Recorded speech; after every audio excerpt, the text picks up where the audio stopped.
In this video, we're going to use Excel 365 Online to look at discrete probability. These are supplemental activities for an Introduction to Statistics course. Note that this assignment is using the cloud-based online Excel, not the desktop version. The assignment file is linked below for non-BHCC students who would like a copy. For BHCC students, your assignment and this file are on Moodle for you. The purpose of this assignment is to work with basic discrete probability using an understanding of probability distribution and expected value calculations. We're going to make a discrete probability distribution from data. We're going to answer probability questions using a discrete distribution, and we're going to compute expected value. And we're going to do all of these in Excel so that if you want to do problems from a textbook or other means, you will know how to go into Excel and do this stuff. It's also more efficient and easier to some extent to do this in Excel. So the first thing we're going to do is make a discrete probability distribution. Discrete probability involves a random variable x that can only take certain values, like 0, 1, 2, and it's not a continuous random variable. So we don't need to talk about area under the curve or integrating it. Discrete probability, you simply can look at the frequency of the data, and then the relative frequency by the empirical definition becomes probability. And in Excel, we can simply make a pivot table and then relabel it as a probability distribution, and it's very easy to calculate a discrete probability distribution. So let's go into Excel and do this. Okay, so I'm in Excel, and I'm looking at the assignment 4 that has 3 sets of tabs. Again, the blue tabs are what I'm going to demonstrate. The yellow tabs are the student assignment to turn in. And let's look at the first blue tab on creating a probability distribution. So specifically, this is looking at the number of jackets. And the data here is simply just discrete data on the number of jackets people have, because that, of course, would be a discrete variable. Now, what I want to do for a pivot table is select the data carefully. I don't want to select the whole column because that's going to give me kind of like a nasty little blank issue. Okay, so I selected the data. I'm going to go to Insert, Pivot Table. And then I'm going to want to put this on my existing sheet. So the range is selected. That's what I selected there. And then I want to do existing, and I want to make sure that it goes in like appropriate place. So I'm going to put here and then okay. And then it's going to give me my pivot table canvas. Again, this is an assignment 1, so this is review. And then over here, we're going to select the variable and put it under rows. And so this is our distribution of the number of jackets just in terms of the random variable values. And then we're going to go to values. It's going to give us sums, not counts. We want to change this to counts because it's a quantitative variable, it's recognizing it as sums, but we want counts because it is a discrete variable. And then what we also want to do is duplicate this. And we're going to pull this down here. And again, it's duplicated, but that's okay. We want that. We want to do counts again. And then we want to change the one to the right in terms of displaying. We don't want it to display counts. We want to go under value field settings, and we want to do show values as, and we want to do % of column total. That will give us our relative frequencies. There we go. And so now we have the basis for a probability distribution, but let's actually, now I'm actually going to copy this and I'm going to paste it out down here by doing a paste special and just the values. Because I'm going to redecorate it and I want to change it around a little. Okay, so this is the random variable. We could call this X. Okay, and then this is going to be N. We actually don't need this column for a probability distribution. So this we could leave out. I'm going to leave it in, but we could just get rid of this. And then this is what we're going to call probability. It's actually relative frequency, but the empirical definition of probability is the same. And then we can simplify this a little with the formatting, and we can just make the numbers like not have so many digits in them. So we go to Format, and we go to Number, and we go to 2 decimal places, so it's a little nicer. And then we don't need this, and we don't need this, and we actually really don't need this. So I'm going to clear this. And then to be even nicer, I could take this again and put it up here. Now I'm just being a little fancy. Go here, paste, and then I could actually get rid of this. You don't have to do all this. I'm just making it a little bit pretty, and we can prettify it a little. I don't know if prettify is a word. And we could actually like put it maybe like in a block or something. And there you go. That's a discrete probability distribution on that. Now you could actually get rid of your pivot table too at this point. The pivot table is a workspace. When you do that copy paste special, it preserves just the values. So if like you're doing interim stuff, you really didn't need that.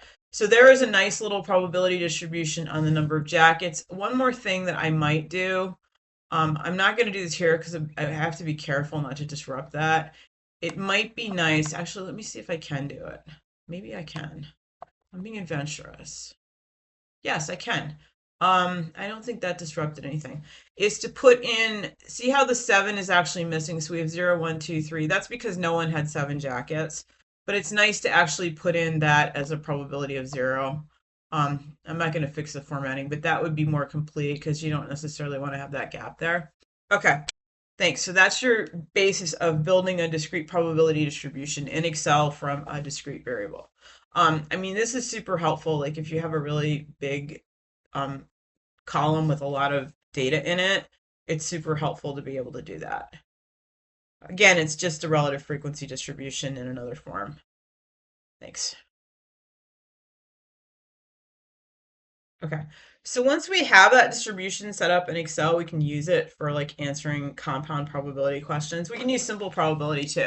So once you have your probability table written out and you have your random variable and P of X, you can do things like work with this rule that the probability of A or B or whatever, and then this rule just becomes like the sum, right, for mutually exclusive events, which when you're working with discrete probability, you are working with mutually exclusive events.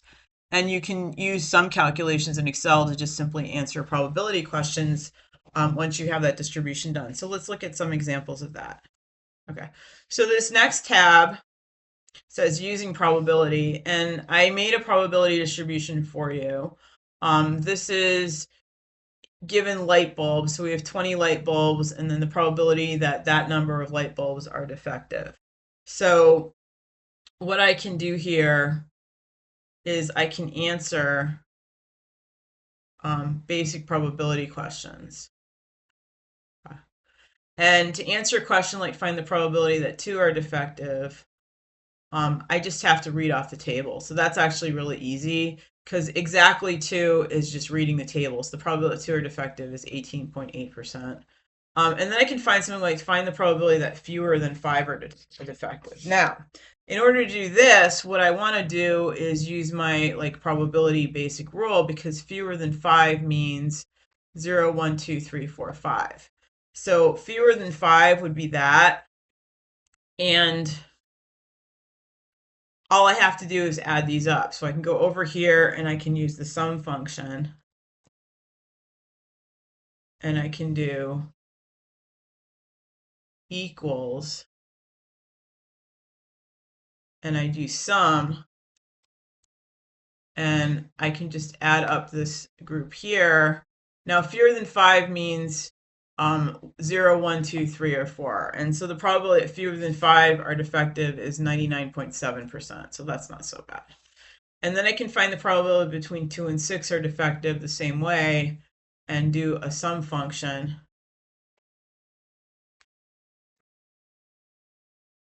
And then that's going to be 2, 3, 4, and 6, and so forth. And then that's going to be 26.4%. Okay. So that's illustrating how to find probabilities in Excel very easily, just using simple compound probabilities and even simple probability, like finding the probability of exactly 2. Once you have that distribution made, it's really easy to just use Excel and just add values and stuff. The next assignment is going to be the binomial distribution, so this is going to be used in that. Okay. The next task is to compute what's called the expected value. Now, this is something that sort of gives us the average of a distribution, which for a discrete distribution makes a lot of sense. In physics, I believe this is the same thing as the sum of the center of mass, I think it's called. I'm not a physicist, so I don't really know. But this is simply multiplying the value of the random variable times the probability. So it becomes this weighted average for the distribution. And to do that, you have to have your distribution set up. Your distribution should look like this anyways. But x is just the value of the random variable and then the probability. And then you just multiply them and add them. Okay. The first thing to do is simply to use formula, to just do this sort of like manually and just multiply each column and then add.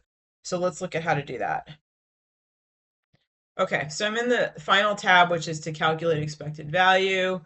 And the way that I usually do this is to just calculate the product of x times p of x for each row. And it's just multiplying this times this, so it's just C2 times D2, etc. And I just get this product, and then I just pull down to do them for each row. And then the sum of this is what's called the expected value, or EV. And then that's going to be, in this case, equal to the sum. And then this. Okay. 2.45. Now, for this, we could actually graph this, which is a nice thing to do. I don't know how, I'm doing this impromptu, so I don't know how good this is going to look. Let's see what happens. Okay, that's no good. But you can kind of see that when you look at the data, you have like 1, 2, 3, 4. 2.45 would be kind of between the 2 and 3.